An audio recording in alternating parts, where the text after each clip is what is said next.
तो आज के हमारे वीडियो का टॉपिक है कि गिरावट के जो बाज़ार है उसको ट्रेड कैसे किया जाता है। क्योंकि गिरावट के बाज़ार में बहुत सारे डाउनसाइड डे हमें देखने को मिलता है, बहुत सारे अपसाइड डे हमें देखने को मिलता है। और इस पर्टिकुलर गिरावट पे कोई भी कंफ्यूजन नहीं है कि ये गिरावट और भी ज़्यादा प्रोलॉन्ग गिरावट होना चाहिए। और टेक्निकल चार्ट और मैक्रो फंडामेंटल भी यही कह रहा है। तो जो भी अप ट्रेंड आपको देखने को मिल रहा है ये क्लियरली पुल बैक्स है। ओके, तो यहाँ पर हम लोग बात करेंगे कैसे इस तरीके के बाजार को हम लोग ट्रीट कर सकते हैं, intraday wise, positional wise and other perspective यानी कि हेज वाइज। तो चलिए हम लोग बात करना स्टार्ट करते हैं इस पर्टिकुलर मौके पे। तो ये जो पर्टिकुलर स्ट्रक्चर है अभी मार्केट का, this is a very clear cut bearish market. अब इस पर्टिकुलर मार्केट में बहुत सारे छोटे मोटे अपर साइड हमें देखने को मिलेगा, बट इस पर्टिकुलर अपर साइड को कैसे ट्रेड करना है बिना साइकोलॉजिकल बैरियर के कि ये अप ट्रेंड देखने को मिलेगा। तो चलिए हम लोग चार्ट को रीड करते हैं। अब इस पर्टिकुलर जगह पे अगर मैं देखूं कि लास्ट 13 मार्च मार्केट में डाउनसाइड देखने को मिला था, 16 मार्च मार्केट ने अपसाइड देखने को मिला, और कल यानी कि 17 मार्च को मार्केट में एक और अपसाइड देखने को मिला। अब इन दोनों अपसाइड डे में आपको एक वैलिडेशन देखने को मिलेगा। वो है कि 16 मार्च की जो क्लोजिंग वैल्यू है वो उसके पिछले दिन का क्लोजिंग वैल्यू के ऊपर था, वॉल्यूम भी इंक्रीज हुआ था। तो रिजल्ट हमें देखने को मिला नेक्स्ट डे यानी कि 17 मार्च मार्केट जो है वो अपर साइड देखने को मिले। अब 17 मार्च और 16 मार्च के जो प्राइस कोरिलेशन है वो ये है कि प्राइस ऊपर की तरफ क्लोज हुआ, बट रेंज जो है वो कम हो गए प्राइस के। बहुत सारे ट्रेडर्स को ये रेंज के बारे में नहीं पता होते हैं और they just watch on the closing basis price. अब ये जो पर प्राइस के रेंज था हमारे 17 मार्च के रेंज था वो था 310 पॉइंट का रेंज। अगर हम लोग कंपेयर करें 16 मार्च के रेंज को, ये रेंज था 546 का रेंज। तो कभी भी मार्केट इस तरीके के रेंज अगर क्लियर करते हैं तो इस तरीके के रेंज में हमें कॉन्फिडेंस नहीं लाना चाहिए अप ट्रेंड के लिए। प्लस हमें यहाँ पर यह भी देखने को मिल रहा है कि मार्केट में जो वॉल्यूम था वो भी काफ़ी कम वॉल्यूम यहाँ पर जनरेट हुए हैं ब्रेकआउट के दिन। तो ये जो ब्रेकआउट है इसको हम लोग वैलिड ब्रेकआउट नहीं कहेंगे। अब बात यह है कि वैलिड ब्रेकआउट नहीं कहेंगे, that is a different story post market. But जब मार्केट इंटर मार्केट में होते हैं, ओपनिंग मार्केट में होते हैं, तो उस सिचुएशन पे हमें इसको कैसे ट्रीट करना है। तो उस तरीके के हिसाब से अगर मुझे मार्केट को ट्रीट करना है तो मैं मार्केट को 5 मिनट या फिर 15 मिनट या फिर 1 मिनट टाइम फ्रेम पे शिफ्ट कर सकता हूँ। जैसे कि इस पर्टिकुलर 5 मिनट के टाइम फ्रेम पे अगर मैं मार्केट को शिफ्ट करूँ और मार्केट के जो प्राइस पैटर्न फॉर्मेशन है वो मैं अगर ऑब्जर्व करूँ तो वो कैसे काम करेगा। क्योंकि मार्केट चार्ट जब हम लोग रीड करते हैं तो वहाँ पर पैटर्न हमें देखना ज़रूरी है, और पैटर्न देखने के लिए हमें मार्केट के प्रॉपर स्विंग टॉप और स्विंग बॉटम यहाँ पर जानना ज़रूरी है। तो अगर मैं इस पर्टिकुलर जोन पे देखता हूँ तो ये यहाँ पे मार्केट ने लो यानी कि एक पर्टिकुलर स्विंग लो क्रिएट किया था यहाँ पे, और यहाँ पे आके मार्केट ने एक स्विंग हाई क्रिएट किए थे। ओके, तो यहाँ पर एक स्विंग लो क्रिएट हुआ, यहाँ पर एक स्विंग हाई क्रिएट हुआ। सिमिलरली मार्केट में यहाँ पे एक और स्विंग लो क्रिएट हुआ, और यहाँ पे आके मार्केट ने एक और स्विंग हाई को क्रिएट किया। अब इस पर्टिकुलर जोन्स पे अगर मैं देखूँ तो मार्केट का जो स्ट्रक्चर बना बना वो किस तरीके से बना, लो बना, हाई बना, दोबारा से लो बना, दोबारा से हाई बना। अब मार्केट में अगर मैं दोबारा से पैटर्न को ऑब्जर्व करूँ तो यहाँ पर मार्केट ने एक और स्विंग लो फॉर्मेशन किया था। तो यहाँ से हम लोग देख पा रहे हैं कि मार्केट जो था एक और स्विंग लो को फॉर्म किया।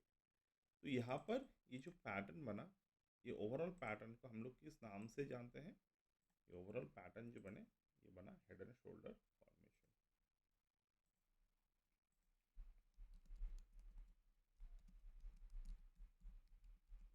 तो यहाँ पर 5 मिनट में मार्केट ने हेड एंड शोल्डर फॉर्मेशन बना। अब ये जो हेड एंड शोल्डर है, इसके जो नेकलाइन था, ये नेकलाइन जो था वो डिक्लाइनिंग नेकलाइन हमें देखने को मिला था। तो डिक्लाइन नेकलाइन देखने को मिला 5 मिनट टाइम फ्रेम पे हमें यहाँ पर। This is the pattern. तो यहाँ पर ट्रायंगल ब्रेकआउट हुआ। अब ट्रायंगल ब्रेकआउट के टारगेट कैसे बनते हैं? प्रीवियस स्विंग हाई से लेकर ये जो स्विंग लो है, यहाँ पर हमारा टारगेट बनते हैं। तो एक तो टारगेट बनता है 1.618। सेकंड, यहाँ पर अगर हम देखें कि जो अप ट्रेंड का टारगेट है उसके 2.618। तो as per the current market situation 1.618 के ऊपर मार्केट स्टेबल रहा और 2.618 तक मार्केट पहुंच गया। तो उसके नीचे मार्केट का क्लोजिंग हुआ है। तो आज आपको 2.618 के ऊपर जो निफ्टी के ये 5 मिनट टाइम फ्रेम का जो रेंज है, ये आपको ऑब्जर्व करना पड़ेगा। यानी कि 23,656 के रेंज के ऊपर आपको देखना है क्या मार्केट सस्टेन होते हैं। अगर होता है तो 23,906 या फिर 23,817, ये दोनों में से कोई एक रेंज हमें देखने को मिल सकता है अप साइड में, अगर सस्टेन होता है तो। और अगर नहीं सस्टेन होता है, हम लोग क्योंकि यहाँ पर टेक्निकल बात कर रहे हैं और सेंटिमेंटल की बात कर रहे हैं, तो सेंटिमेंट थ्योरी मार्केट में शॉर्ट टर्म के लिए जो भी मार्केट के लॉन्ग टर्म मैक्रो व्यू है उसको डिसेबल कर देते हैं। तो हमेशा जब आप इंट्राडे ट्रेड करते हैं तो सेंटिमेंटल थ्योरी के अकॉर्डिंग ही करना है। तो अगर मैं इंट्राडे थ्योरी की बात करूँ तो मार्केट जो है ये 5 मिनट की ट्रेंड लाइन जो है इसको ब्रेक डाउन करने की कोशिश की है। तो हमें देखना होगा मार्केट प्री मार्केट में 9 से 9:15 के बीच में कहाँ पर एडजस्ट होते हैं, उसके अकॉर्डिंग हमें ट्रेड को प्लान करना है। तो ये सेटअप आपको इंट्राडे में आज के दिन फॉलो करने हैं। ओवरऑल मैं अगर अपने पॉइंट ऑफ व्यू को यहाँ पर दिखाऊं तो इस पर्टिकुलर जगह में पैटर्न क्या बन रहे हैं? Low to high to low to high low to high. तो मार्केट यहाँ पर 3 ड्राइव फॉर्मेशन एक बना चुके हैं। तो अगर 3 ड्राइव फॉर्मेशन यहाँ पर बनाते हैं मार्केट, तो there is a higher possibility कि शुक्रवार के दिन मार्केट इस पर्टिकुलर रेंज के नीचे आकर क्लोज होगा। तो ओवरऑल ये मार्केट के एक स्ट्रक्चर है। अब मैं आपके साथ ऑप्शन चार्ट के एक फंडामेंटल यहाँ पर शेयर करता हूँ। तो ऑप्शन चार्ट के जब आप ट्रेड करेंगे, तो अगर मैं यहाँ पर 17 मार्च के व्यू को देख रहा हूँ तो 23,300 के जो व्यू हैं यहाँ पे ऑप्शन चार्टिंग में यहाँ पर जाता हूँ और 23,300 के ऑप्शन मैं यहाँ पर ओपन करता हूँ।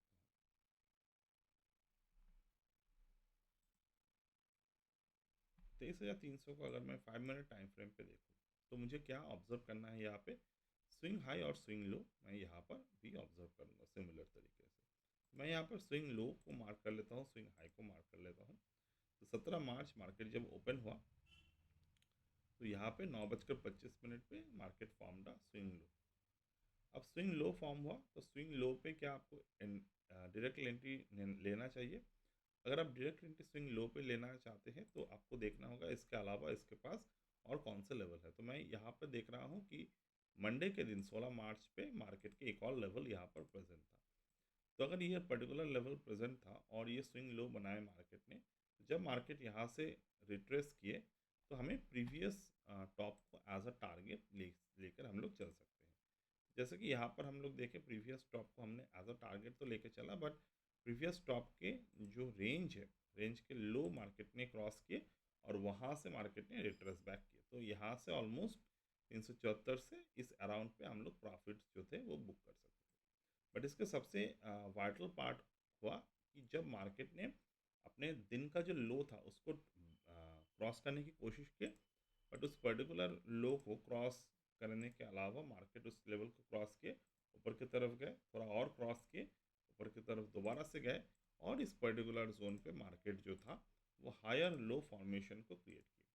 तो जब मार्केट यहाँ पर हायर लो फॉर्मेशन को क्रिएट किया तो डेफिनेटली इस पर्टिकुलर जोन पे हम लोग एक बुल बैक एक पुल बैक बाइंग कर सकते थे इन द बुल मार्केट में। तो यहाँ पर बाइंग होता और बाइंग होने के बाद टारगेट क्या रहते, वही जो दिन का टॉप बना था 467, वो टॉप पे हम लोग यहाँ पर गए and this is where we could book the profit as well. So I hope this particular theory will help you in the market. So anytime, whenever you find this kind of trading theory, trading setup, you can always trade. So that's it for today.